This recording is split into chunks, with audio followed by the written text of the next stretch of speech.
Fala pessoal, bem-vindos a mais um vídeo. Esse primeiro vídeo do nosso canal, nós vamos abordar aqui a pintura de Caravaggio, a Incredulidade de São Tomé, uma pintura muito interessante, onde eu vou falar os aspectos técnicos da pintura, né?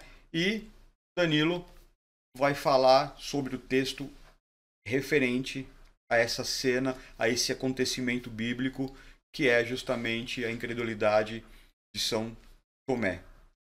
É Ok? isso aí. Então, Muito legal. vamos começar pelo aspecto técnico e aí o Danilo vai colocar o contexto aqui pra gente, essa passagem bíblica, né? Em quantos evangelhos será que está essa passagem? Somente aqui. Somente aqui? É um texto exclusivo de São João. É um texto joanino bastante específico, né? Somente aqui. Glória a Deus, vamos lá. Então tá aí, pessoal. Para quem não conhece a obra, esta aí é uma obra do grande mestre barroco Caravaggio, né? Onde ele está abordando justamente essa passagem, né? Que está em João, que São Tomé duvidava, né? Ele, no próprio evangelho ele diz: só acredito colocando meus dedos nas tuas chagas, né? Então ali a gente pode perceber Jesus conduzindo a mão de São Tomé para a chaga ali que ele tem na lateral do corpo, né? Onde foi transpassado pela lança. Então Jesus está conduzindo o dedo indicador de São Tomé, né? Na cavidade ali. E uma coisa muito interessante é que na pintura a gente não sabe exatamente quem são os outros dois apóstolos que estão ali, né? Não tem o nome deles. A gente sabe que Tomé é esse que está na frente, primeiro plano, mas os outros dois a gente não sabe, e sabe que Jesus, né, que está ali à esquerda. Mas a gente não sabe exatamente quem são os outros dois apóstolos porque não está na descrição da obra, né? Eu suporia Pedro e João. Eu pensei a mesma coisa. Eu pensei a mesma Pedro e coisa. João. Eu ia chutar Pedro, porque ali Pedro sempre é representado daquele jeito, né? Pelos grandes mestres da pintura, né? Lembrando, pessoal, que isso é uma pintura barroca, tá? É da época do barroco. Isso se caracteriza pela dramaticidade da luz e sombra. E uma outra coisa muito interessante dentro disso é que a pintura barroca, os mestres barrocos usavam modelos que às vezes eles pegavam na rua, às vezes eles pegavam um mendigo de rua, por exemplo. Caravaggio fazia isso, né? E levava o modelo até o estúdio, aonde ele executava sessões de pintura, né? Então por isso que tem tanto realismo nessa pintura, porque são pessoas reais que estão ali, não são pessoas imaginárias, idealizadas, né? Como acontecia na Renascença, onde muitos desenhos eram feitos através da observação de estátuas, né? Lógico que também usavam pessoas para embasar como referência, mas aqui no caso é 100% pessoas, né? Pessoas reais. Então isso dá um quê? Um maior realismo. E como eu falei, a característica do barroco, né? Essa característica dessa iluminação, ele está usando uma iluminação lateral que vem de cima e meio que da esquerda. Nossa, impressionante, né, cara? Cara, e isso fica dramático, né? Impressionante, cara. Esse quadro, se eu não me engano, está na Alemanha. Eu não cheguei a ver esse quadro pessoalmente, vi outras obras de Caravaggio, inclusive aqui no Brasil, quando teve exposição de Caravaggio, que acho que foi em 2015, uma coisa assim, tinha algumas obras do Caravaggio e de pintores da época caravagistas também, né? Que também são conhecidos como tenebristas, né? Justamente por causa dessa questão da luz e sombra. E uma coisa interessante que vale ressaltar também, para você que está entrando nesse universo da arte, está conhecendo agora, né? É a técnica aplicada para se executar a pintura, tá? Isso aqui depois no canal a gente vai colocar alguns vídeos demonstrando o que é a técnica. Eu vou falar agora, que é a técnica de pintura em camadas, né? Onde era feita uma pintura monocromática primeiro, era praticamente modelado o quadro inteiro e resolvido de uma maneira monocromática, e depois ele recebia depois de seco as camadas de cores, né, de maneiras transparentes e semi-transparentes. Então essa técnica foi amplamente usada pelos pintores da época e Caravaggio foi um deles que também usou. Depois ele evoluiu e pintou de uma outra maneira, assim como pintores da época dele. Ele é um pintor que não mudou tanto o jeito de pintar, né? Como, por exemplo, a gente pegar Rembrandt. Rembrandt modificou bastante até o final da carreira dele. A pintura se tornou algo muito mais solto, com muito mais tinta. Caravaggio não, ele manteve essa linha aí de uma pintura sempre mais parecida, embora ele tenha mudado um pouco a técnica, mas nunca mudou tanto o visual da pintura, vamos dizer assim, né? Então ali você vê na cena que, se for São Pedro, como a gente deduz ali, ele está olhando para a mão, olha lá. Ele está olhando para o Jesus conduzir a mão, e Tiago, se for, também está olhando. Eu acredito que seja São João. São João, porque Tiago seria novinho, né? Não, São João é o discípulo amado, né? Ele é o autor desse evangelho, né? E a gente vê aí como em momentos, aqui mesmo, né, a partir da cena da ressurreição de Jesus, São João já dá primazia petrina, né? A liderança de Pedro, e João já como um coadjuvante na cena, que a gente vai ver em outros momentos também, em Atos dos Apóstolos, em momentos que aparecem os dois juntos. Então, eu creio que possivelmente sejam esses dois, São Pedro e São João. Agora, Paulo, uma coisa curiosa. O que você, analisando essa obra hoje, você que é um grande mestre também, né? O que você ressaltaria, tipo assim, na genialidade de Caravaggio, quais os recursos que hoje são atingíveis para fazer uma obra dessa, e o que não tinha na época que aponta essa genialidade? O que seria, por exemplo? Essa é uma excelente pergunta dentro do assunto, porque eles não... Bom, logicamente, né, esse trabalho foi pintado, se não me engano, em 1606.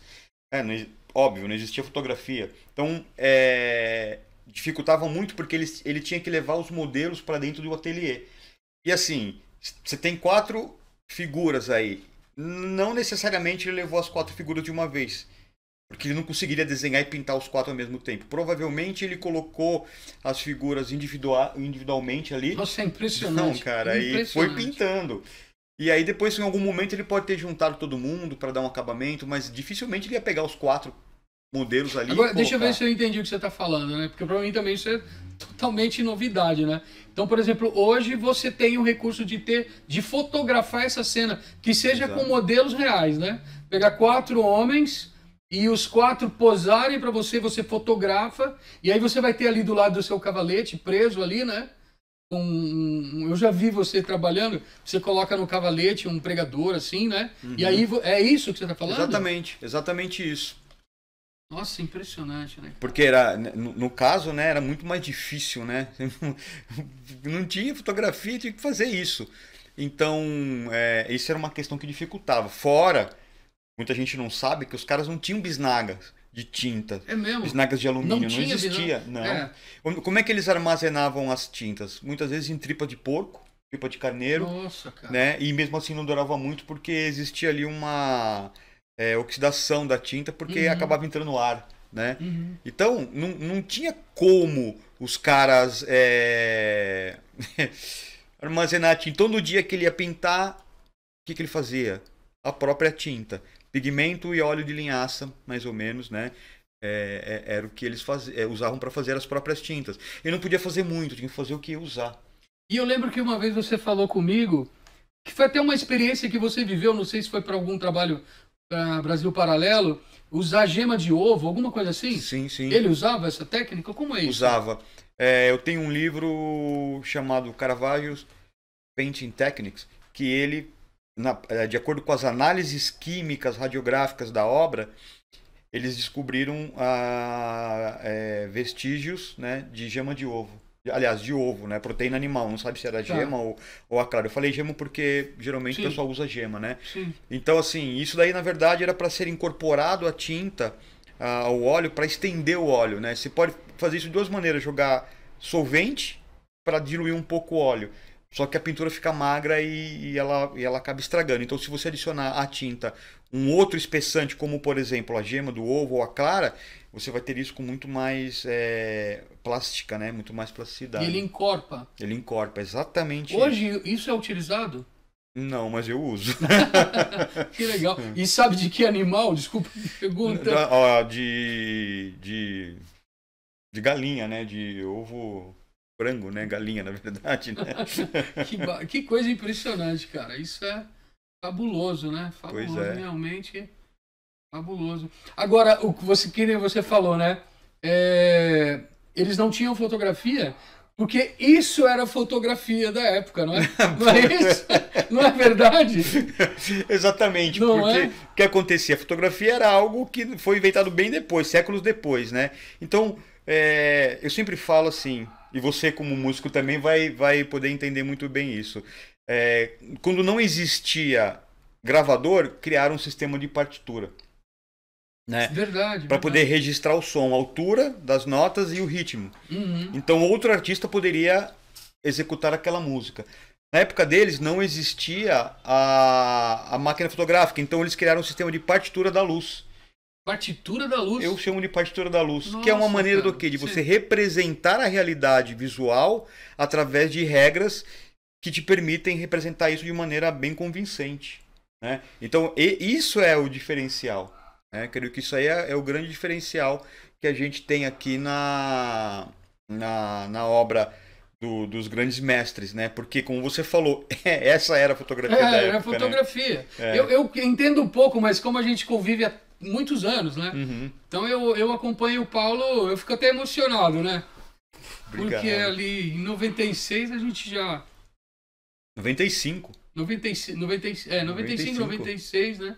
A gente já tocava junto e o Paulo já tinha muitos alunos, eu já ficava fascinado com as obras dele, com ele ensinando os alunos, a didática dele, fabuloso o trabalho. Então a gente vê isso, né, cara? E aí eu lembro muito de você falando ali, quando a máquina fotográfica foi inventada, quando a fotografia, né, foi criada, passaram a viver os artistas que faziam as fotografias na mão. Esse período também deve ter sido bem delicado, né? Sim. Que aí vem a arte moderna para tentar criar um subterfúgio de trabalho, tem isso? A arte moderna, ela criou uma narrativa em cima disso. Já existe fotografia, para que eu vou pintar realismo? Só que o realismo transcende a fotografia. Você pegar a máquina fotográfica, né, ela registra através da entrada da luz pelo obturador da máquina, vai até o sensor da máquina e através de impulsos elétricos registra num cartão de memória dados, né? Só que ela capta o quê? Luz, intensidade da luz e cores. O olho humano capta isso, mas o artista ele consegue colocar o quê? A expressividade da forma através das pinceladas. E isso a máquina não faz. Por isso uma pintura é muito mais realista, muito mais tridimensional do que uma fotografia. Então, assim, é um discurso que não atende, não está condizente com a realidade. É um discurso vazio para entregar algo vazio que desconstrua a arte que é ligada totalmente com a beleza. Cara, impressionante. Impressionante, realmente fascinante, né? Fascinante. Eu fico imaginando o quanto, nesse caso, né, Caravaggio foi tocado por Deus, conduzido pelo Espírito Santo, para ele representar com tanta realidade, né, com tanta beleza, né, cara? Sim. Deus levantava essas pessoas, dava o dom para elas, né? Porque senão como é que ia fazer? Isso era uma forma de evangelizar. As pessoas eram analfabetas, a grande maioria, né?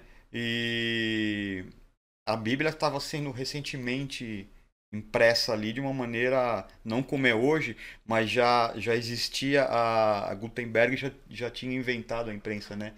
Então... nesse período, sim. Já tinha, foi 1500, né? A Revolução Protestante ali, né? Então ali alguns livros já existiam. Mas eram caros. Antes disso, a Bíblia não existia antes, né? No sentido de ter algo físico que todo mundo tinha na sua casa e poderia levar embaixo do braço. Antes da imprensa, a Bíblia, cara, era algo que assim... Os copistas faziam. Os copistas faziam. Agora, Verdade. agora minha pergunta vai para você, Danilo. Essa passagem, cara,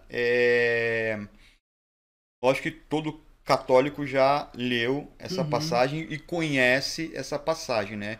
Você está assistindo aqui, a nossa live não é católico, é interessante você acompanhar para entender o que é esse episódio da incredulidade de São Tomé. Então, agora eu queria que você falasse um pouco da parte bíblica, né, sobre o assunto. Sim, eu aproveito e peço agora para que a galera, se não se inscreveu, se inscreva, compartilhe, faça comentários, né? Sim. Peça orações, né? Sim. Você se torne um conosco aí, né? Exatamente. Bom, esse texto, cara, é simplesmente fabuloso. A gente vai ter... esse texto é lido no segundo domingo da Páscoa do ano A. Então a gente vai ter o domingo da Páscoa, propriamente dito. Uma semana depois, no ano A, né, nós temos o ano A, o ano B e o ano C.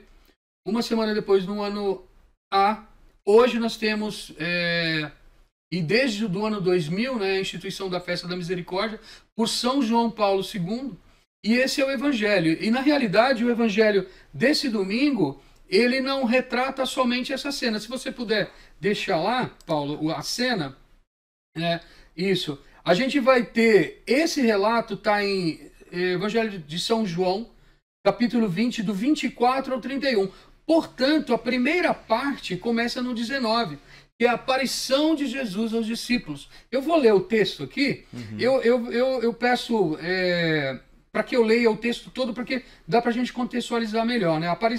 Aparições aos discípulos. Eu estou usando aqui uma Bíblia de Jerusalém, uma Bíblia de estudos, e eu trouxe para esse vídeo uma outra Bíblia de estudos, que é a Bíblia do Peregrino, que eu percebi umas notas ali bem interessantes para a gente colocar aqui dentro da nossa conversa. Então vamos lá. Versículo 19 do capítulo 20 de São João. Aparições aos discípulos. À tarde desse mesmo dia, o primeiro da semana, estando fechadas as portas onde se achavam os discípulos, por medo dos judeus, Jesus veio e, pondo-se no meio deles, lhe disse: a paz esteja convosco. Tendo dito isso, mostrou-lhes as mãos e o lado. Veja só, à tarde do mesmo dia, versículo 19. Que dia? O dia que Jesus ressuscitou. É o domingo, né? É o domingo da ressurreição de Jesus. O capítulo 20 começa com a ressurreição de Jesus, né? A partir do versículo 1 do capítulo 20, a ressurreição. E essa perícope aqui no versículo 19 vai falar à tarde desse mesmo dia, ou seja, eu já vou fazer uma introdução aqui no que diz respeito à festa da Divina Misericórdia, que é o seguinte: o primeiro ato de Jesus após a sua ressurreição é esse momento em que ele institui o sacramento da penitência. Aí vem a Bíblia nos mostrando a misericórdia de Deus, né? Jesus ressuscita e entrega para nós, entrega para a sua igreja o perdão dos pecados, né? Que será a partir do momento dessa instituição, dando aos discípulos o poder de perdoar os pecados. E é o que a gente vai ler aqui. Então vamos ver. Versículo 20. Tendo dito isso, mostrou-lhes as mãos e o lado. Agora, é muito interessante, né? Jesus ressuscitado. Quando São João fala isso, ele está falando que Jesus, em corpo glorificado, ele atravessa as paredes, ele simplesmente passa, né, os limites físicos daquela sala, e ele vai provar que o Cristo ressuscitado é o Cristo crucificado. E ele traz as marcas nas mãos e no lado. Agora, tem uma coisa muito interessante aqui, cara. Eu não vou deixar para depois, não. O lado de Jesus, como você falou, analisando a obra, né?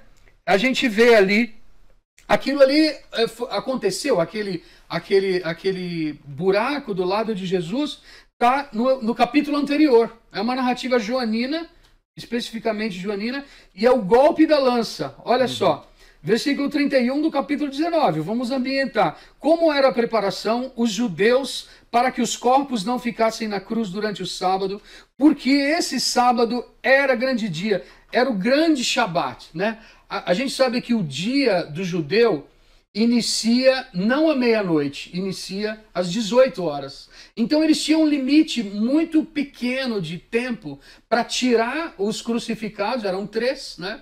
Tirar para que a partir das 18 não podia ser feito nenhum trabalho.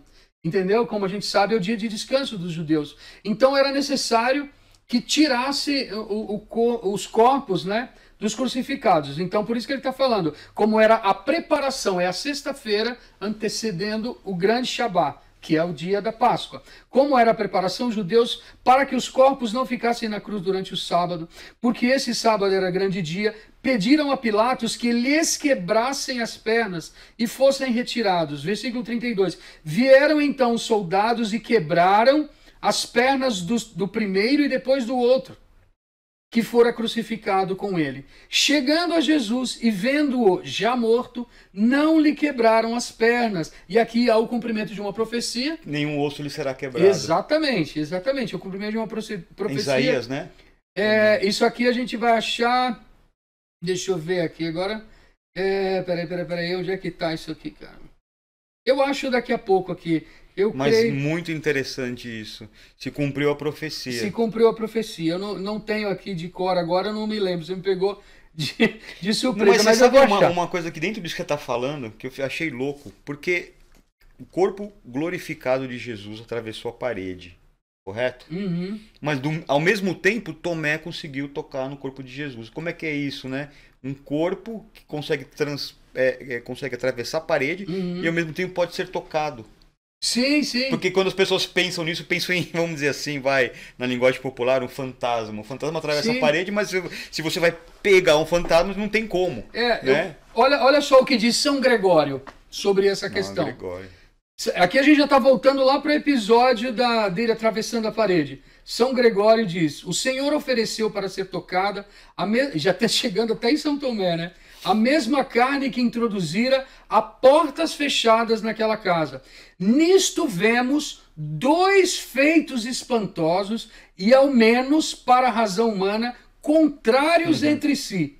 Que seu corpo fosse incorruptível após a ressurreição, mas, ao mesmo tempo, tocável.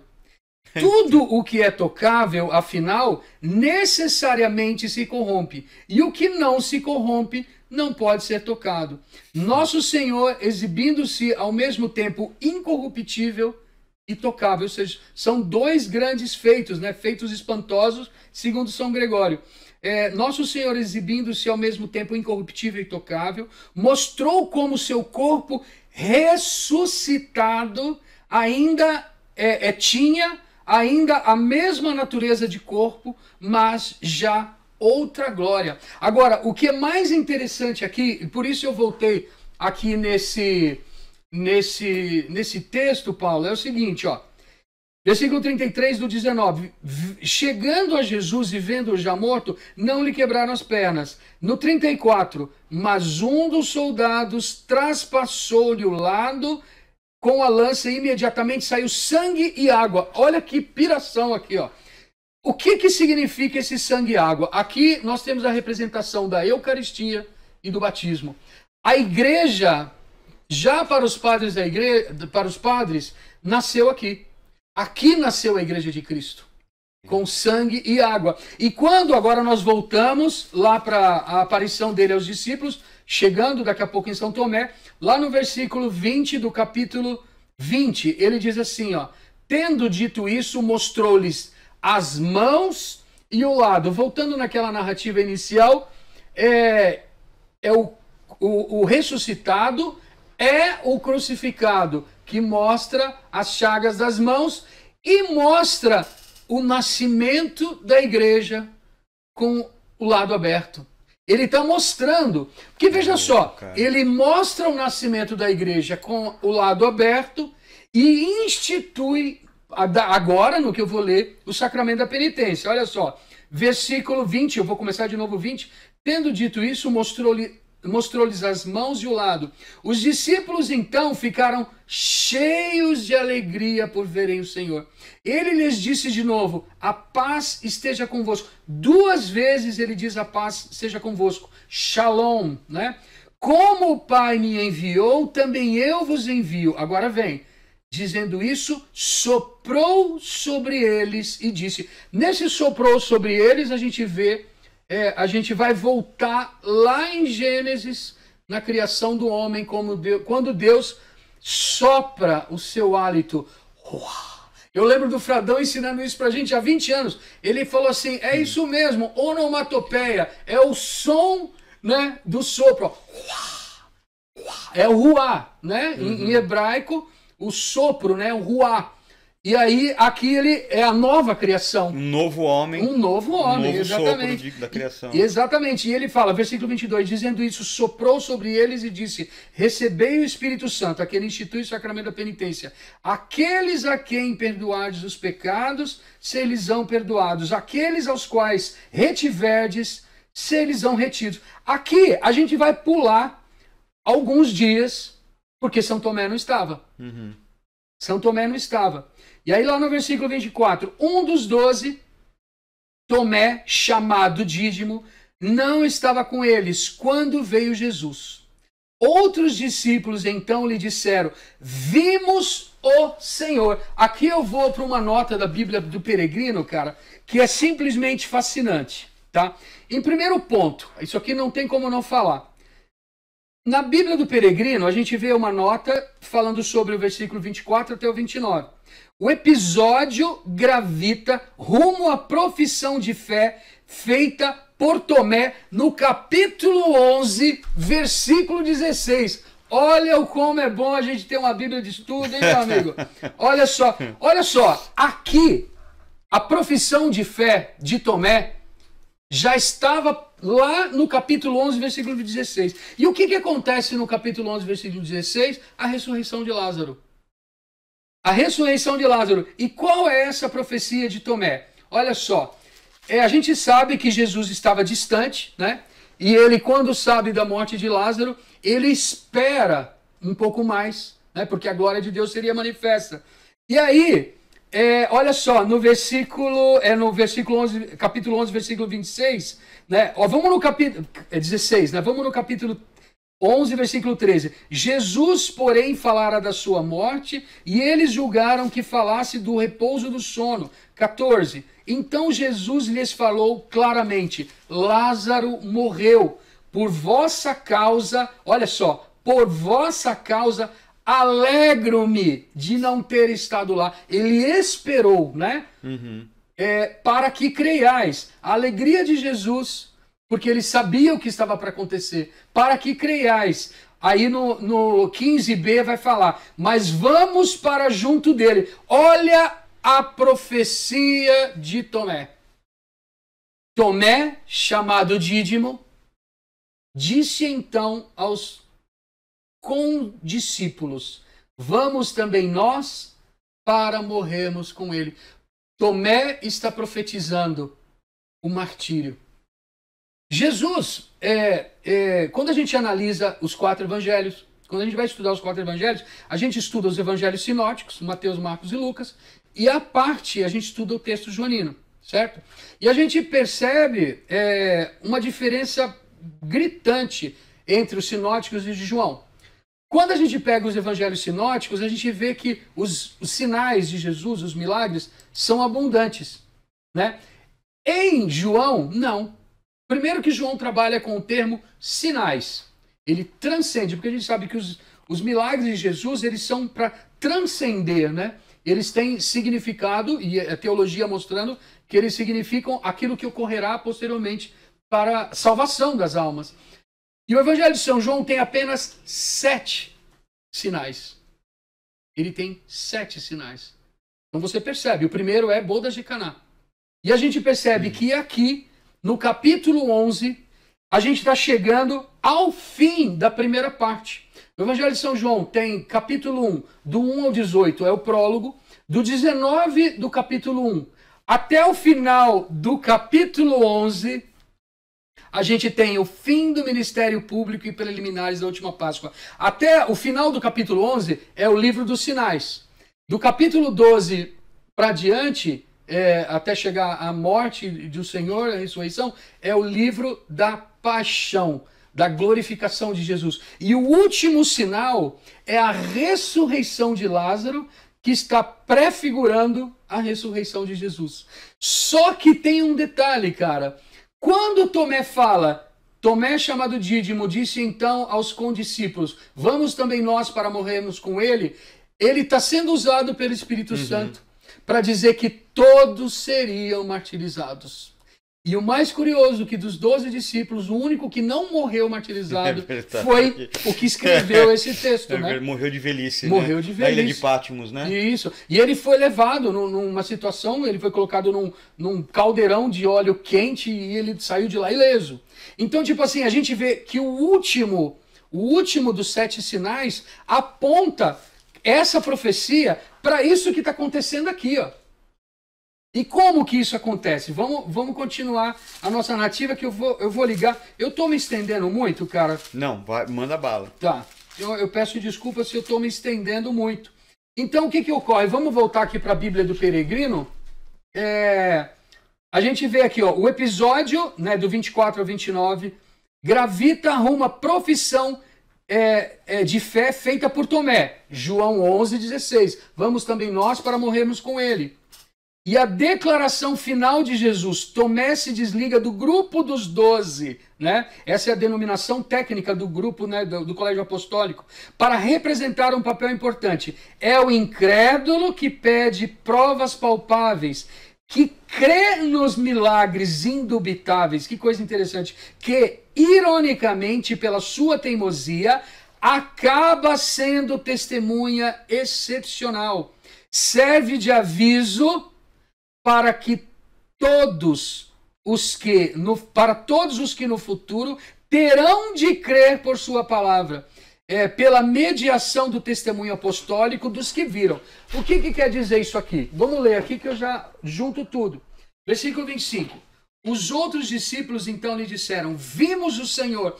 É o mesmo termo usado pela mulher quando se encontra, né, com os discípulos, né?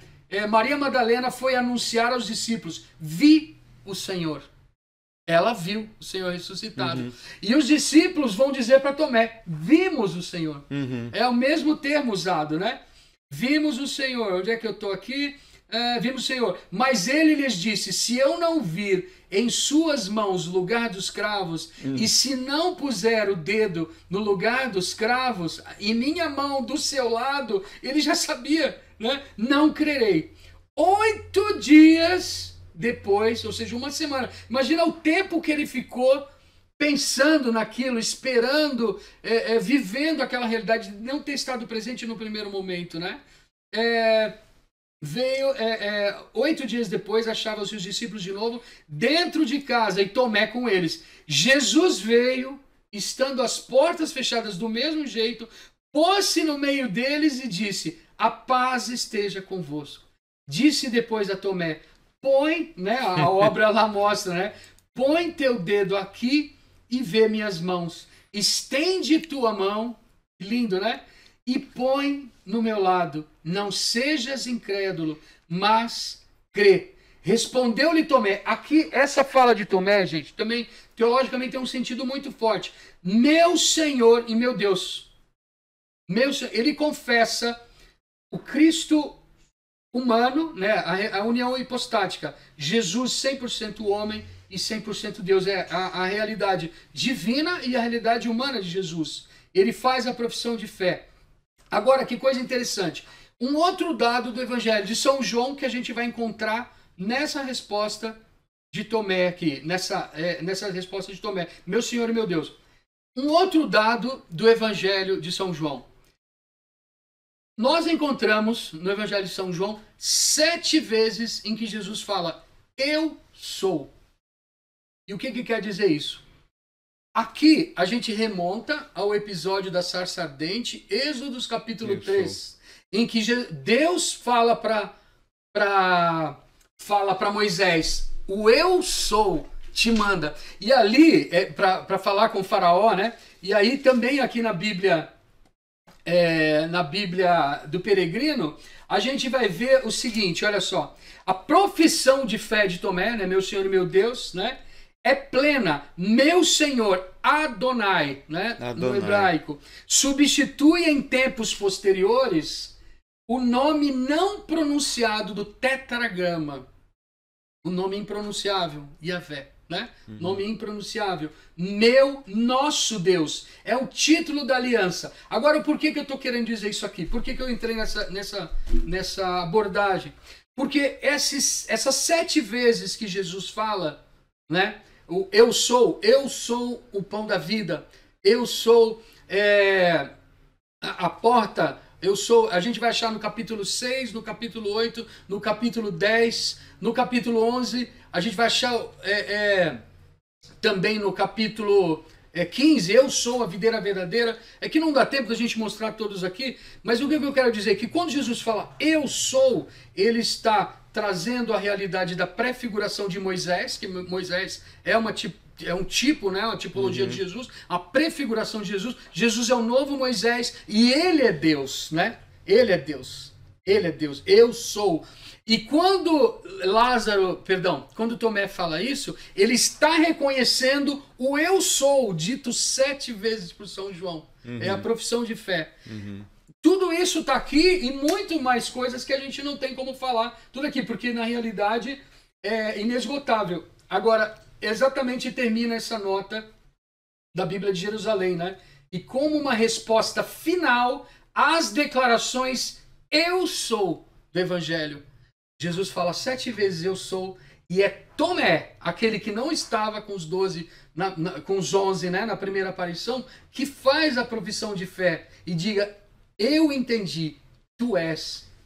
Glória a Deus. Maravilhoso, né? E uma coisa interessante, quando você falava que Jesus conduziu a mão, sim, como está ali, ó, na pintura, né? E então isso mostra que Caravaggio realmente se baseou sim, na palavra para fazer a pintura. Então, assim, não é algo que ele fez sem conhecimento do que ele estava fazendo, né? É algo que ele fez sabendo, conhecendo o texto bíblico, conhecendo o Evangelho, né? É lógico que há muitas controvérsias sobre a vida de Caravaggio, sobre as coisas que ele fez durante a vida, mas um pintor que quer representar uma cena histórica, uma cena bíblica, ele tem que conhecer o que ele está fazendo. É legal isso, você... Desculpa, porque eu estou vendo ali, achei interessante você argumentar isso, porque eu lendo agora, eu estou vendo como nunca vi. Porque Jesus fala no 27, ó, depois a Tomé, põe teu dedo aqui e vê minhas mãos. Ou seja, ele puxa, põe teu dedo Exatamente. aqui. Você que está vendo aí o canal, você percebe isso? Jesus falando aqui na tradução da Bíblia de Jerusalém, põe teu dedo aqui e vê minhas mãos. E ele fala depois para Tomé, estende tua mão e põe-na no meu lado. Né? E não sejas incrédulo, mas agora crê. Uma coisa que me intriga no texto evangélico, me intriga no sentido de hoje, né, com as análises e o conhecimento do Santo Sudário, sabe-se que os pregos foram colocados no pulso, a mão rasgaria. Essa palavra, talvez eu não sei se exista exatamente a palavra pulso, né? Por isso foi traduzido mão. Então, assim, eu tô especulando, gente, eu não sei, tá? Mas é uma coisa que me intriga realmente, porque eu fico pensando na tradição antiga, os crucifixos, as imagens, o prego sempre foi na mão. Mas existem alguns crucifixos que tá no pulso. E o próprio Santo Sudário mostra tá no pulso. Então, assim, não tem nada a ver com o assunto, mas uma coisa interessante, isso prova, isso é mais uma das diversas provas que mostram a autenticidade do sudário, né? Enquanto as pinturas mostravam os pregos nas mãos, o sudário foi lá e fez um contraponto a tudo isso e mostrou, não foi na mão, foi no pulso, né? Então, acho que até um tema para um próximo vídeo aqui, sim. Porque uma coisa, pessoal, vocês que estão vendo aí, vou até mudar de câmera aqui, ó, é que na questão do quando bate o prego aqui no pulso, né, você tem uma tensão muscular que o dedo faz isso, ó, né, faz isso aqui, ó, e isso tá no sudário, essa tensão muscular, né? Então, bom, existe, se alguém duvida que existe uma prova, vamos dizer assim, uma prova física, né, de que Jesus ressuscitou, esteve aqui, ressuscitou entre os mortos, o sudário vamos dizer assim, o sudário é como se fosse um livro contando toda a paixão, de maneira que se pode Sim. provar, né? Então, eu peguei aqui uma Bíblia interlinear, né? Uhum. Que eu tenho o texto em grego, né? E aí eu tenho o texto transliterado. Aqui no caso, ó, gente, eu vou falar, mas eu não sei falar grego. Eu não sei ler grego. A palavra aqui para mão, aqui aparece realmente... Porque esse aplicativo que eu tenho aqui, inclusive foi o irmão Luiz Maria, lá da Hesed, que me indicou. Vê se você consegue mostrar pra galera ali no... aqui, não sei se vai pegar, aí, mas... Deixa eu ver aqui, ó. Aqui é um aplicativo, tá vendo? Ó, dá pra ver, tá vendo? Eu vou ter aqui o texto em inglês. Esse aplicativo que o irmão Luiz Maria me indicou só tem a Bíblia em inglês. E eu procurei português, realmente eu não achei. Então, a gente tem aqui em verde, em verde, não sei se dá pra ver aí, ó. Em verde tá o texto em inglês. Aí eu tenho o texto na segunda linha. Tem que pôr mais para trás aqui para ver se foca. O texto em grego. Aí. O texto em grego. Depois eu tenho o texto transliterado, né? E aí a gente tem esse numerinho aqui, ó. Hands, tá em inglês, é mão, né? E aí eu tenho um númerozinho G5495, com texto transliterado. Ele vai me dar o significado da palavra mesmo, né? O significado da palavra, que aqui no grego, eu não sei ler grego, é cheiras, transliterado, hands, né? Ou embaixo, cheir, eu não sei falar quando tá nosso amigo aqui, mas ó, aqui no caso, seria mão mesmo, aqui nesse caso, ó, mão literal ou figurativamente, né? Especialmente pelo hebraísmo, um meio, né? Seria inicialmente mão, aqui nesse... Mas essa coisa que você fala, Paulo, realmente sempre me intrigou, né? Eu acho interessante estar debatendo aqui isso com a galera, né? Bom, como é o nosso primeiro vídeo, pessoal, é um podcast, tá? E a gente quer algo bem espontâneo e a gente, lógico, que se prepara para fazer o podcast, mas assim, questões vão surgindo. Exato. E os nossos amigos que estão aqui na nossa imensa plateia de 2 sabem alguma coisa a respeito sobre mãos? Porque os dois caras que estão aqui, eles são experts. Mão. Eu não pronuncio. Imagino a questão do Padre Pio de Sim, nas mãos. Isso é uma coisa que eu me perguntei, por que o Santo Padre Pio teve nas mãos? Aí me veio uma voz interior que falou, o burro, é porque popularmente se acredita que os pregos foram nas mãos. Então ele teve isso, as chagas nas mãos, para poder que as pessoas acreditassem, né? Então, mas é interessante elucidar a galera que tá vendo, Paulo, por que você está questionando isso, né? É porque aquela questão do o crucificado, se os pregos nas mãos, a possibilidade de rasgar as mãos rasgaria aqui, pelo peso. Rasgaria aqui, isso que gente, ele está argumentando. Né? E o prego foi aqui, ó. Aqui você tem 3 ossos aqui, mais 3 aqui, ó. É no meio desses ossos. E isso, gente, é uma dor dilacerante. Como se não bastasse toda a paixão, o chicote com aquelas pontas de chumbo. Os flagelos. Né? Nos flagelos que arrancou carne, deixou no músculo várias partes. Tem inclusive uma imagem muito pesada sobre isso daí. A gente pode falar isso num outro podcast. Mas o que eu acho aí incrível é o que Jesus suportou, né? Eu sei que a gente tá fugindo do tema, mas como estamos falando... Não. Cara, segundo médicos, né, que estudam o sudário, a dor é uma dor dilacerante. O filme do Mel Gibson, A Paixão de Cristo, mostra uma coisa mais próxima do real. Sim, né? Sim. Porque se um crucifixo na igreja fosse mostrar o que realmente aconteceu, seria chocante. Sim. Não tem nada a ver, não é um pouquinho de sangue, um sanguinho aqui, outro ali, não. Foi muito pesado, né? E eu acho importante você saber disso, porque você vê o que o teu Deus, o que o teu Senhor sofreu na cruz para comprar a nossa salvação, o preço pago na cruz foi muito alto. Sim, né? Nossa, absurdo. Então, essa explicação sobre Tomé eu realmente nunca imaginaria dessa maneira, né, que o Danilo trouxe pra gente aqui. E para mim, assim, abriu muito o meu entendimento sobre Não, e essa tem mais passagem. alguns dados, Paulo, que se eu puder Claro. fechar o pensamento, né? Vamos fechar. Porque aí a gente vai ver a confissão dele, meu Senhor e meu Deus, aí no versículo 29, Jesus lhe disse, porque viste, creste, felizes os que não viram e creram, né? Aí o que acontece? Eu tenho aqui também um outro comentário de Santo Agostinho. Eu fiz uma leitura aqui de São Gregório Magno, né, que falou, ele dizia, nisto vemos dois feitos espantosos, aquela questão do corpo, tudo que é tocável, afinal, necessariamente se corrompe, e o que não se corrompe não pode ser tocado. Aí vem um complemento em Santo Agostinho, que eu acho importante, que é o seguinte, ó, Tomé, vendo e tocando o homem, confessava ao Deus que não via nem tocava. A visão e o toque o levaram a uma fé afastada de toda dúvida. E por isso se segue. Tomé respondeu e disse-lhe, meu Senhor e meu Deus. Agora, a resposta de Jesus traz para nós à tona aqui, isso eu não posso deixar de dizer para a galera. Quando Jesus fala no versículo 29,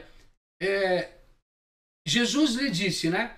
Porque viste, creste. Felizes os que não viram e creram.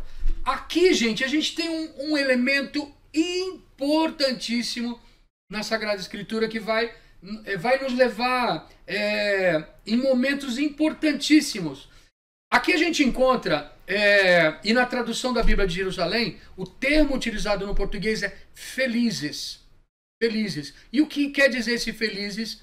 É o seguinte, a gente vai encontrar aqui uma figura de linguagem que se chama macarismo. Macarismo vem de Macarios, que é bem-aventurado. É uma louvação de alguém. Feliz aquele que, bem-aventurado aquele que. Entendeu? E a gente vai encontrar aqui a doutrina dos dois caminhos.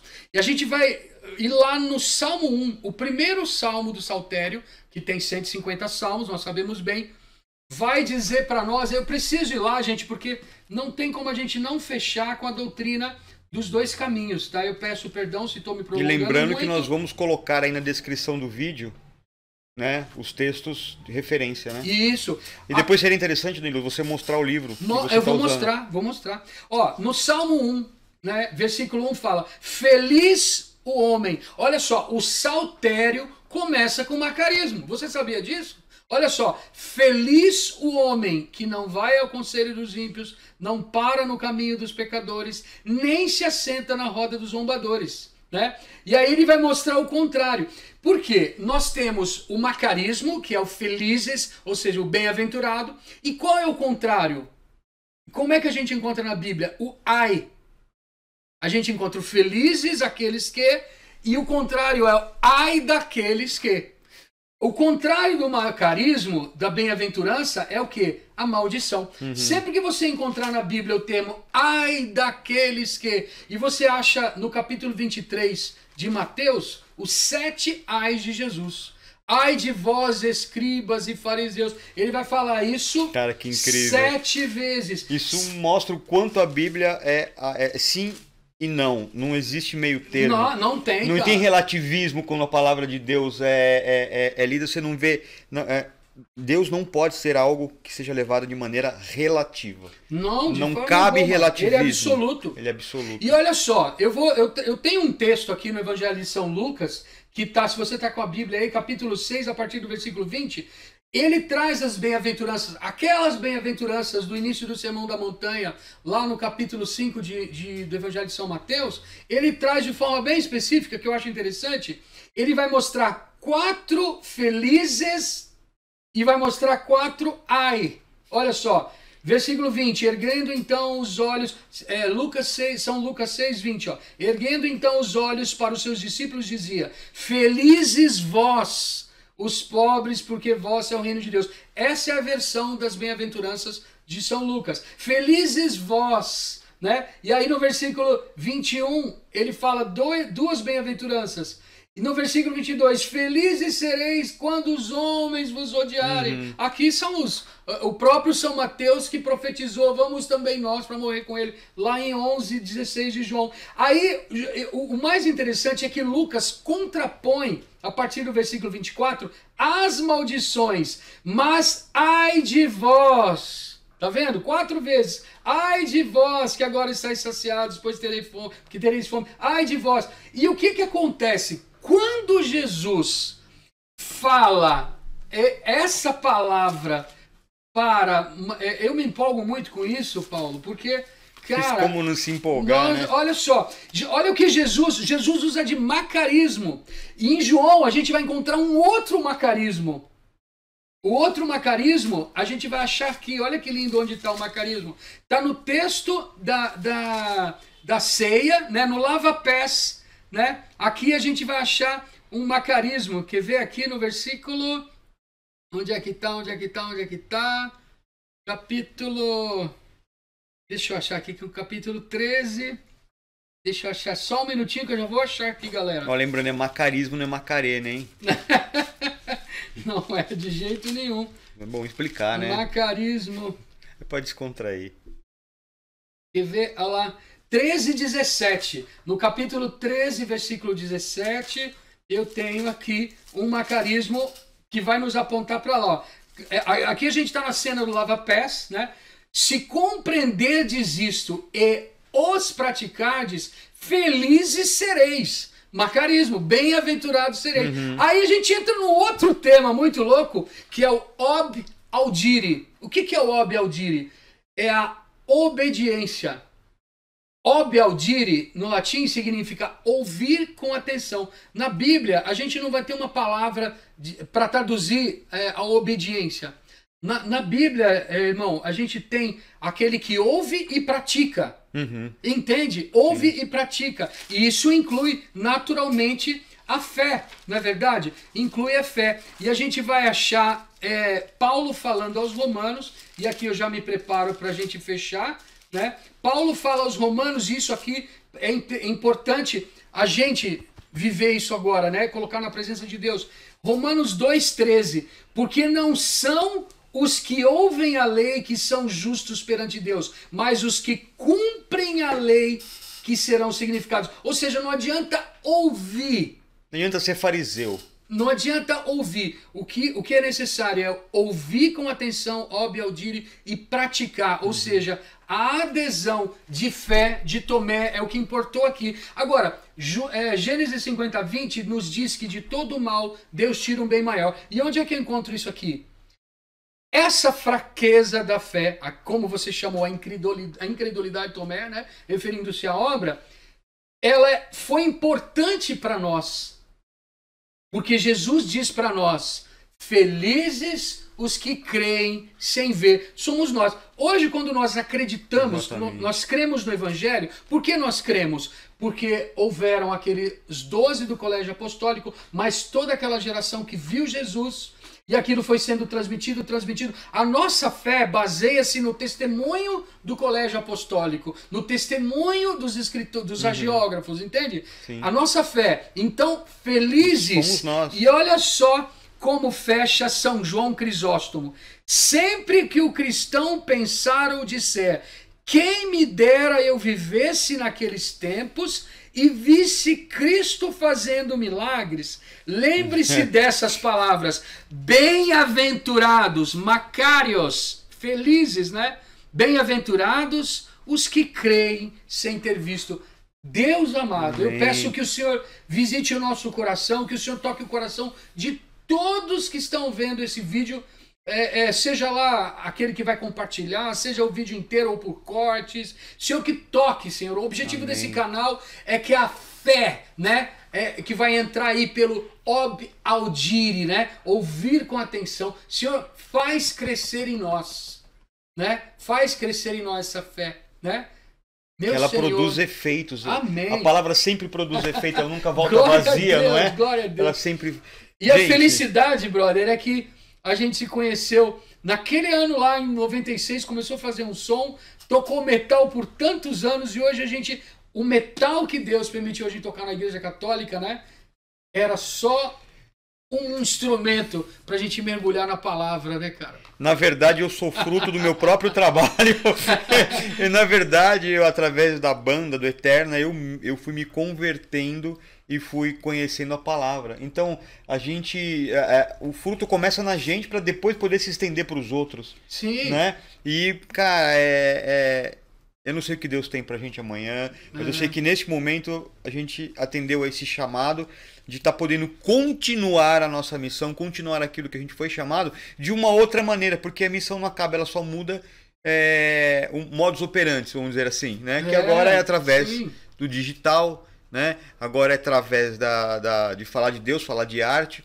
E é isso aí. Eu espero que você tenha gostado e que você compartilhe esse vídeo com o maior número de pessoas, porque essa mensagem tem que chegar, né, pra gente continuar com esse canal, porque a gente quer continuar, quer gravar bastante coisa pra vocês.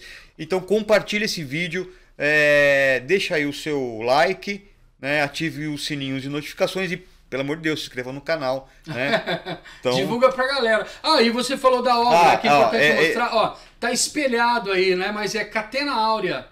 Tá? É uma coleção de São Tomás de Aquino dos 4 evangelhos. Ele comenta praticamente versículo a versículo. Mateus, Marcos, Lucas e João. E esse é o exemplar do Evangelho de São João. Catena Áurea, né? Editora Eclésia. É isso que eu ia falar. E esse livro é fácil de achar, Danilo? Fácil, nossa, entra na Editora Eclésia, na livraria do Bernardo, deve ter, Etiba, da Etiba deve vender também. Em breve a gente vai vender. Eu ia falar isso aí. Em breve nós vamos ter a nossa livraria, se Deus quiser. Esse é o objetivo. Então a nossa missão no Eterna se estende agora para cá, né? Não sei se amanhã a gente vai fazer um som ou não, porque a gente quer estar servindo. E vamos ter também outras pessoas participando, convidados. E vamos ter também o Alexandre Som, que vai estar participando do canal. Com certeza. Né? Porque nós três vivemos muita coisa muito forte na presença de Deus, né? E Deus ainda tem mais pra gente fazer. Vamos obedecer, a gente tá aqui pra obedecer e pra continuar. Então, antes que a gente se estenda mais e o YouTube não aceita um vídeo de 1 hora, a gente tá encerrando esse vídeo. Gente, Deus abençoe todos vocês e é isso aí, Danilo. Salve Maria. Amém. Glória a Deus. Valeu, pessoal. Valeu.